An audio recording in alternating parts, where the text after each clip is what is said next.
Okay, let's dive right into this explainer and find the back door into literally every data modeling and logical schema question, so you can start working smarter, not harder. Welcome, everyone. If you're turning in, you are likely staring down the barrel of the Cambridge Computer Science exams. Whether you're tackling foundational IGCSEs or the advanced 9618 papers, you've probably noticed something incredibly frustrating. You can memorize the entire textbook front to back, but when you actually sit down with a past paper, the marks just don't add up. Why is that? Well, because Cambridge isn't just testing your memory, they're testing your analytical architecture. Today, we're going to crack the marking rubric wide open. Imagine two students taking the exact same exam. First, we have Alex. Alex overloads answers with raw computer science facts, basically just dumping textbook definitions onto the page, but includes absolutely zero analysis. Then we have Sam. Sam rushes the paper, sweats through the time limit, and completely misses the specific command word requirements in the prompt. We are going to make sure you never, ever make their mistakes. Now, what's really interesting about this quote is that it sets the ultimate challenge directly from the examiners themselves. The senior examiner for Cambridge explicitly noted that data modeling and logical schema are the great dividers of students. It's like the ultimate filter. A B-grade student can tell me that a primary key uniquely identifies a record. Okay, great. But an A-star student? They can explain exactly how a composite primary key resolves a tricky many-to-many relationship in a logical schema, creating a link table that strictly maintains referential integrity. Do you see the difference there? One is just a static fact. The other is a dynamic, applied system.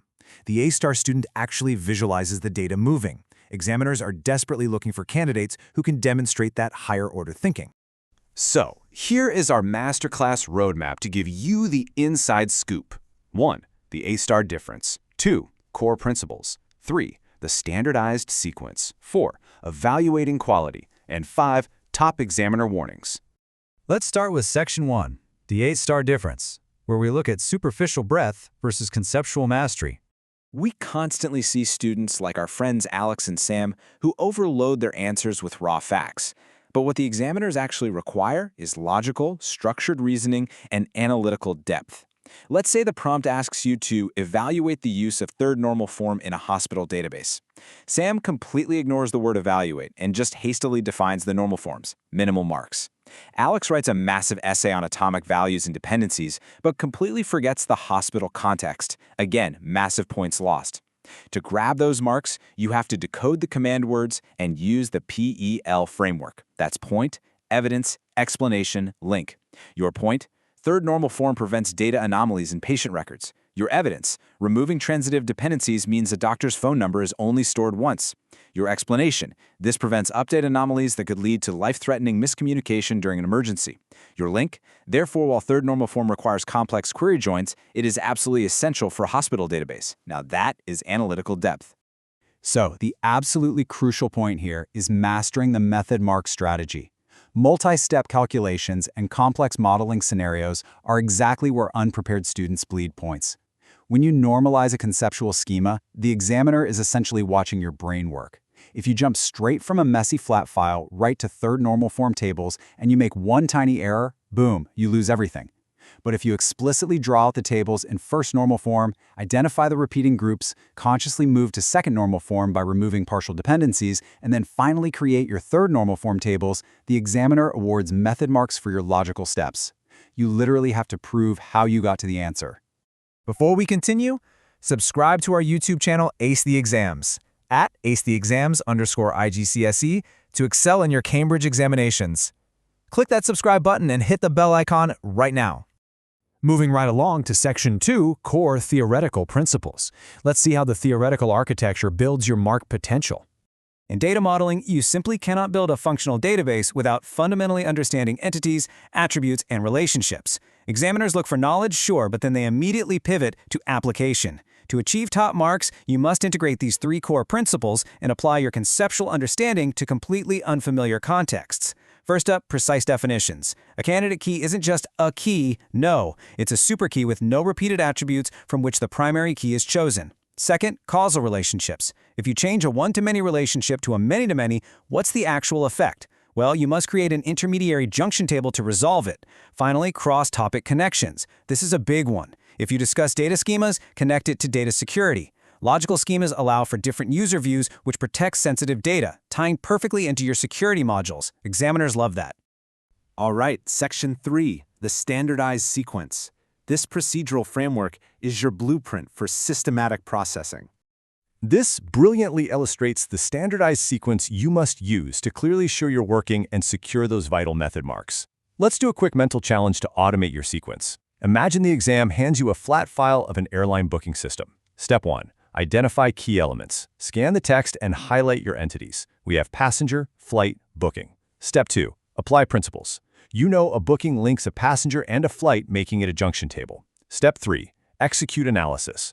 Mentally or on scratch paper, draw the entity relationship diagram with the crow's feet pointing directly toward the booking table. Step 4. Verify results. Ask yourself, can one passenger have many bookings? Yes. Step 5. Present format.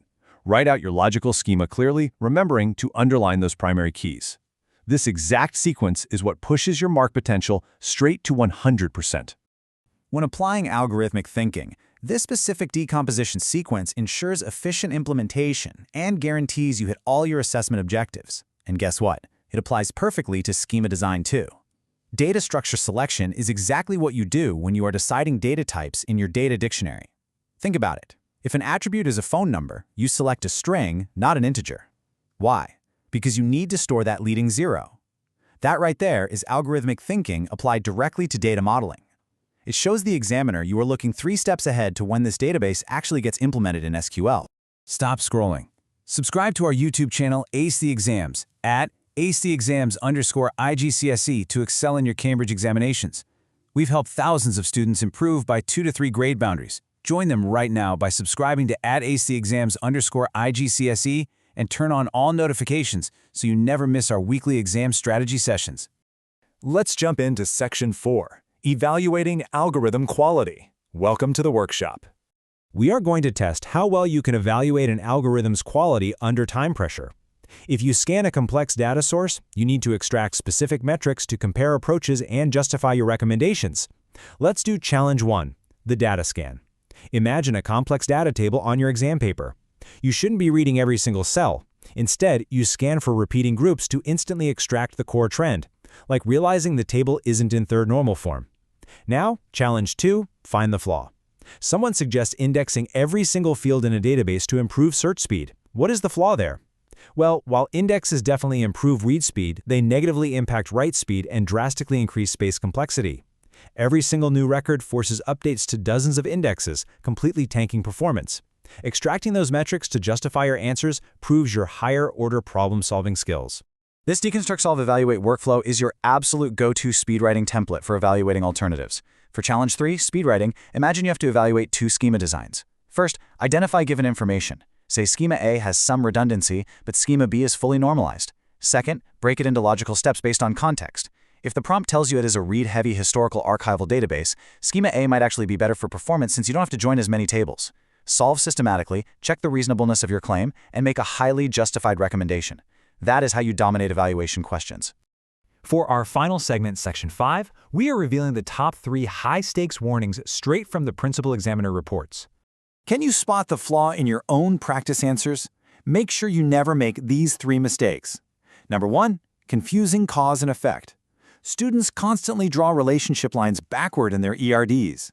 Remember, a customer has many orders, not the other way around. Number 2, forgetting boundary conditions and edge cases. When you are defining data dictionaries, you have to establish validation rules. If you have an age field, what is the logical upper and lower boundary? You can't just leave it open. Number 3, answers lacking specific context. If the exam question is about a veterinary clinic, and you write a generic paragraph about users and items instead of vets and pets, you are throwing away easy marks. Always adopt the vocabulary of the specific scenario. This right here is a massive red flag directly from the examiners. You must explicitly define your technical terms first before writing your extended explanation. If you're going to use a heavy term like referential integrity, start your sentence by stating that it ensures a foreign key value must match an existing primary key value. Don't just throw buzzwords onto the page hoping they stick. Prove to the examiner that you know exactly what the tools in your toolkit actually do. All right, this cheat sheet recaps the entire answering system we've talked about today. Decode your context, apply the sequence, and evaluate the quality to hit that 100% mark potential. It boils down to 3 rules. Rule 1, command word decoding. If the prompt says state, give a straightforward fact. If it says explain, you better give the how and the why. Rule 2, PL framework application for all extended answers. Rule 3, the time management matrix. Allocate your time strictly based on the marks available. Please, do not spend 10 minutes writing a novel for a 2-mark definition question. Students who implement these exact strategies consistently see an average improvement of 2 grade boundaries. But, and this is a big but, only if they practice consistently. You need to take this theoretical blueprint and apply it to actual past papers under timed conditions. You have to train your brain to see the underlying matrix of the exam so you instantly recognize when they are trying to trick you with the deceptive many-to-many relationship hidden in the prompt text. Here's your final reminder. Subscribe to our YouTube channel Ace the Exams at acetheexams_IGCSE to excel in your Cambridge examinations. Subscribe right now to @acetheexams_IGCSE and click that bell. Don't let another exam pass you by. Drop a comment below with your target grade for computer science and the biggest challenge you're facing. Our team responds to every comment. Like and share this explainer with a study partner. Ace the Exams, your Cambridge success starts here. Keep practicing those method marks, and I will see you in the next explainer.